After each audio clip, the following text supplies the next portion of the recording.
What's going on my fantasy basketball fans? Happy holidays.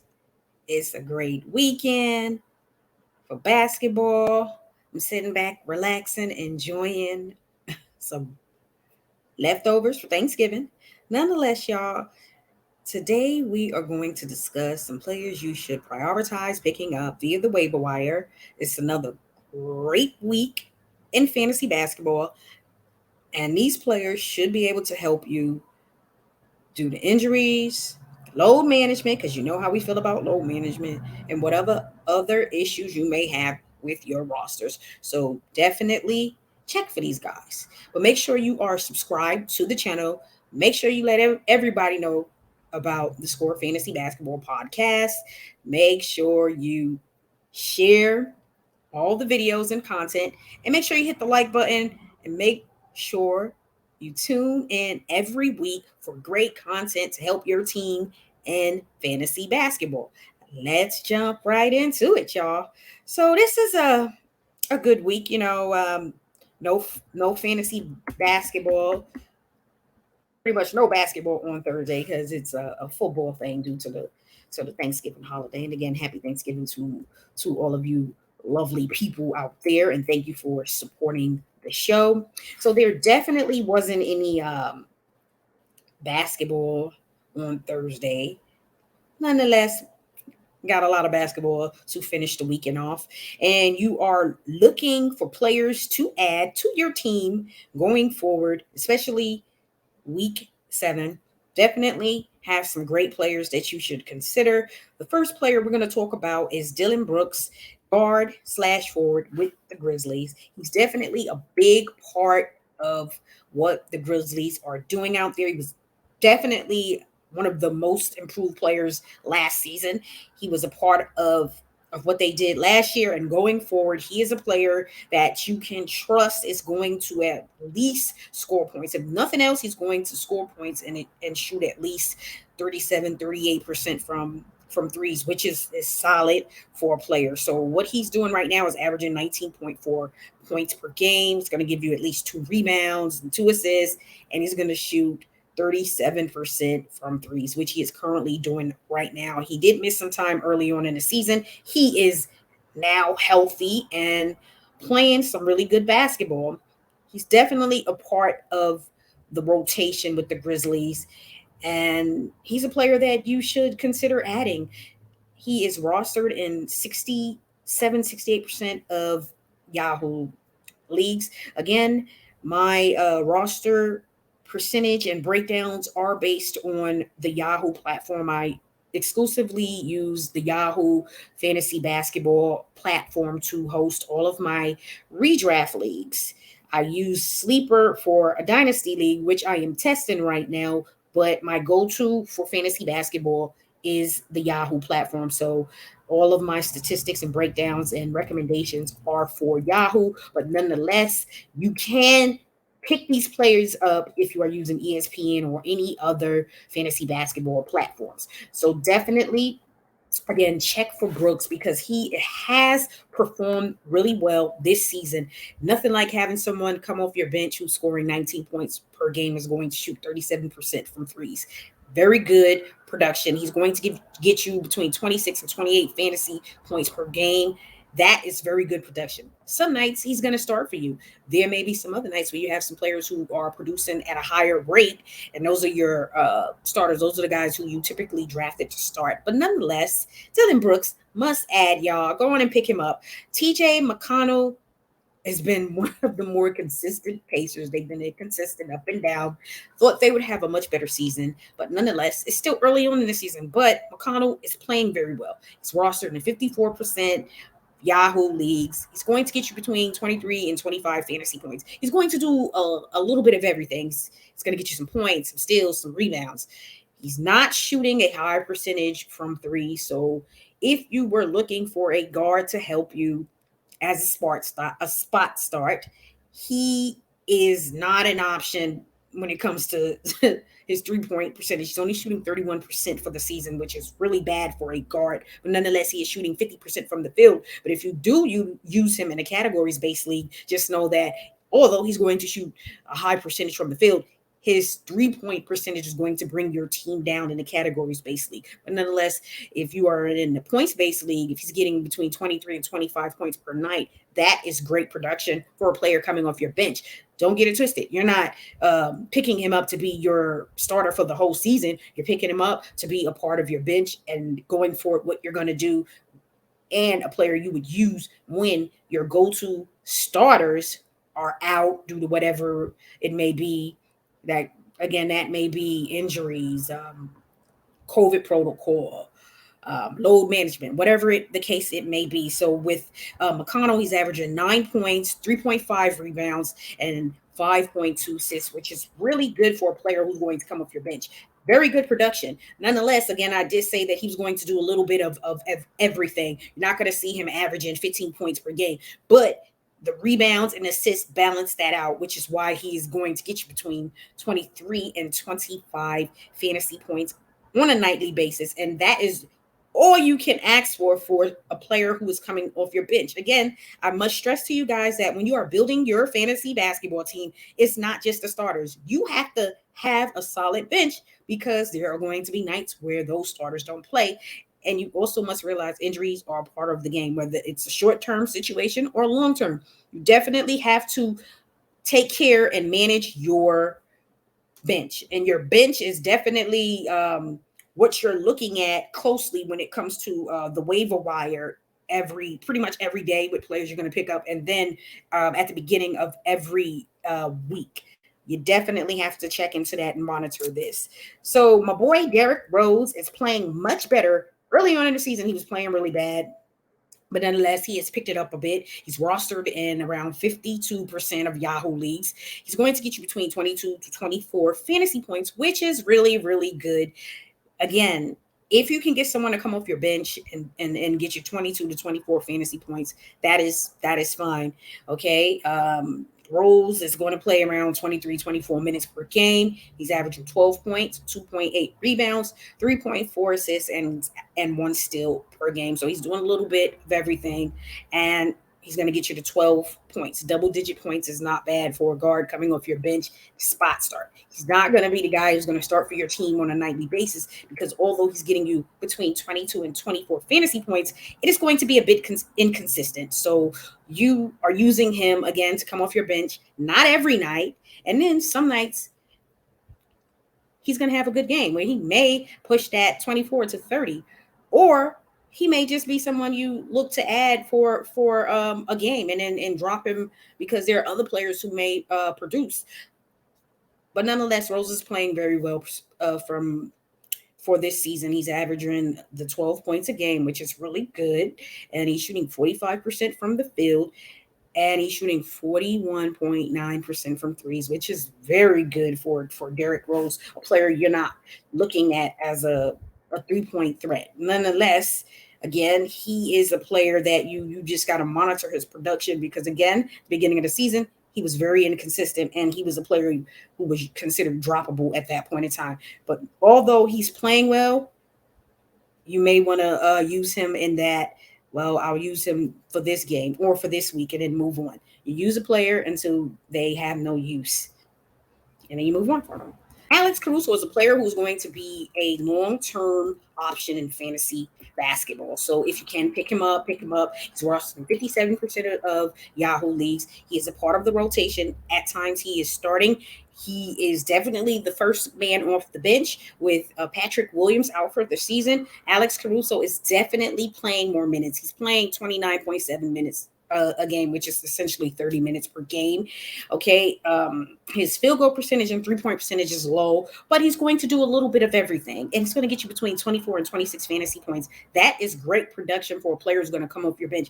I would tell you to use him and drop him. I would only say drop him if his points go down. If you start noticing that his 24 fantasy points is going down to 15, drastically decreasing, and his minutes are going down, then you move on from him. But he is a part of the rotation. I'm a big Bulls fan, and I've been watching closely. He is a part of the rotation. He's out there with Ball. They playing them both in that backcourt together, and then you may see the occasional lineup where it's going to be, again, him and Ball in the backcourt. And then DeRozan is going to be out there. And it's a good thing. I'm telling you, at the beginning of the season, I was like, what? Why? But I see why. He's gonna play good defense, and again, you can slide Ball to the 2 guard spot, and then you got, say, DeRozan may play the 4, and then Levine the 3, or however they want to work that out. And that's when they go in that small ball lineup, and it's been very productive. So again, if you are looking for a guard who can come off your bench and have long-term value for the season, Alex Caruso is someone you should consider. He's averaging 7.9 points per game, 3.5 rebounds, 4 assists, and he's going to get you over 2 steals per game. Again, it's going to be a combination of multiple things, a stat stuffer on the lower level, but nonetheless, if that is turning into 24, 25 fantasy points per game, that is great value. And he's a player that I would keep on my bench and not play the game of, well, I'm going to use him this game, then I'm going to drop him, because you're not going to find a lot of players who are producing close to 26, 27 fantasy points per game. You'll find players on the wire who's going to get you that 16, between 19 and maybe 20, between 20 and 22, not closer to 26 and 28 fantasy points, which he on some nights is capable of doing. So must add, and definitely has great long-term value. Talon Horton-Tucker, guard with the Lakers. He's on this list because he's a LeBron James favorite. Nonetheless, he's on this list because he's performing well, finally returning healthy from injury, playing really well. He's averaging 12.6 points per game, 5 rebounds, 2.6 assists, and he's going to get you 1 steal per game. He's playing over 30 minutes every night, which is really good. He's consistent, okay? And he's rostered in only 43% of Yahoo leagues, which means there's a high percentage that he is still available. I was able to pick him up in one of my leagues early today. So if you can pick him up because he's a part of the rotation. He's playing very well. He's a really good young player, and he, again, is in the mix. And King Jane like him, okay? So pick him up. Very good young player. He's going to get you between 24 and 26 fantasy points. I would say he's a player that I would not just pick up a game and then drop him. I would keep him on my bench as part of my roster. And I look at him, again, as how I'm looking at Alex Caruso. Very good long-term value, because they are very much a part of the rotation, and they are playing really good basketball, especially when you think of the Lakers. They have their big 3, right? So you got to build a roster around a big 3 that's going to cost you a lot. When you have a player like Horton-Tucker, who is really good, and he's bringing a lot to the table with double-digit points, rebounds, assists, steals, you keep him on your roster, and they definitely will keep him in the rotation, okay? So pick him up if you can. I will keep talking about Franz Wagner until his percentage of being rostered is in the 70s and above. He's only rostered at 53%. He's playing very well for a Magic team that is in rebuild mode. So if you're looking for a guard / forward, he's a player you should consider. He's averaging 12.6 points per game, 4 rebounds, 2 assists, 1 steal. The kid can play basketball. He's shooting over 37.7% from threes. So in a categories-based league, if you are looking for a guard or forward to help you out a week, 3-point percentage, 37.7% is really solid for a rookie guard who has shot the hell out of everyone. And then in a points-based league, he's averaging between 23 and 25 fantasy points on a nightly basis. I will keep on talking about him until I see his percentage of being rostered goes up very, very high. It hasn't, and it can be because he's between that 23, 24, 25 point range, but nonetheless, very consistent. So pick him up. And again, the 3-point percentage is very good and it's solid. So you should be considering him. Come on now, pick him up, y'all. Pick him up. Alec Burks has always been one of my favorites in fantasy basketball over the last several seasons. I've always found a way to add him to my team, and he's helped my team. He's only playing 21 minutes for the Knicks, but nonetheless, he's one of those players that you use a game or two, then you move on. Then when you see that he's playing well again, you pick him up, use him again. He's not a player that I would say you just keep on your bench long term. He's one of those players that you play around with. You use a game here, or there, then you move on, bring them back. It's all about matchups and what you're needing at a particular point in time. And you use Burks. He's a guard. He can play the forward spot. He's slotted at guard forward in Yahoo and on most fantasy platforms. He's rostered at 30%, which is very low. And again, like I said, he's one of those players I look at as I'll use him as a spot start and then move on from him, because there's other guys out there on the waiver wire who are playing more minutes and their fantasy production is much higher, and their fantasy outlook is obviously much higher because they are given more opportunities. 21 minutes is not a lot, but it still gets the job done because he's averaging 9.8 points per game, 3.5 rebounds, giving you at least almost 2 assists per game and a steal. And he is shooting 43% from threes. So if nothing else in the categories-based league and you have to use him a week, you know that he's going to shoot a solid percentage from threes. 43.4% is very unexpected in my book for Alec Burks. But nonetheless, Alec Burks is handling his business in threes, and he is maximizing with his low playing time, because 21 minutes is not a lot. But when you're doing a lot, you're averaging almost 10 points, rebounding, getting some assists, playing some defense, get some steals, and you're shooting a high percentage from threes, you pretty much are utilizing your time very well. And let's talk about the young kid, Devin Basil. Very good guard / forward for the Spurs. They're in a rebuild. He is definitely a part of their rebuild. Very good young player. He is a solid player to add. And I feel like he's a player that you keep long-term. You don't just pick him up for a game and then you drop him. He has very good long-term value for the season. And in the Dynasty League, he has a really good value as well. If you're looking for a guard to help you because you have injuries and you can't find anyone else in a categories-based league, he's going to help you with 3-point percentage because he's shooting 39.3% from threes for the season, and he is shooting 46.7% from the field. So you know that if you have to use him in the categories-based league, his shooting percentages are going to be really good, and it's not going to hurt your team, which is what you look for in the categories-based league. So he is rostered in over 50% of Yahoo leagues, so he is available, and I was able to pick him up as well. I'm going to hope that he's able to help me for the rest of this week and going into next week. He's going to get you between 23 and 25 fantasy points in a head-to-head fantasy points-based league, or just points in general. He's playing over 25 minutes per game, which is good. He's averaging over 12 points, almost 4 rebounds per game, 1.5 assists, and he's getting a steal per game. And again, he is shooting really good percentages from the field, and that is really good considering he's a young player. You often do not expect the young players to shoot a high percentage from threes and from the field. You expect somewhere along the lines it's going to be low. But nonetheless, this kid is shooting the ball really well and playing very well and maximizing on his 25 minutes per game. And that's all you really can ask for. All right, y'all, make sure you hit the like button, and thanks for tuning in to the show.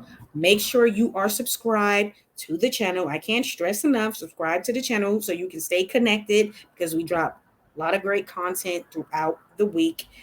Make sure you have your notifications turned on once you subscribe to the channel so you can stay connected and get those notifications when the shows are being released. All right, y'all. Y'all have a great evening. Peace.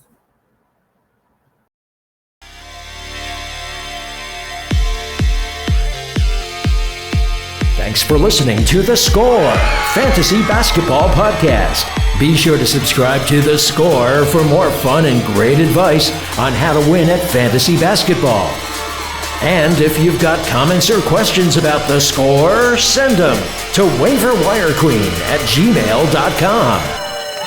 The Score.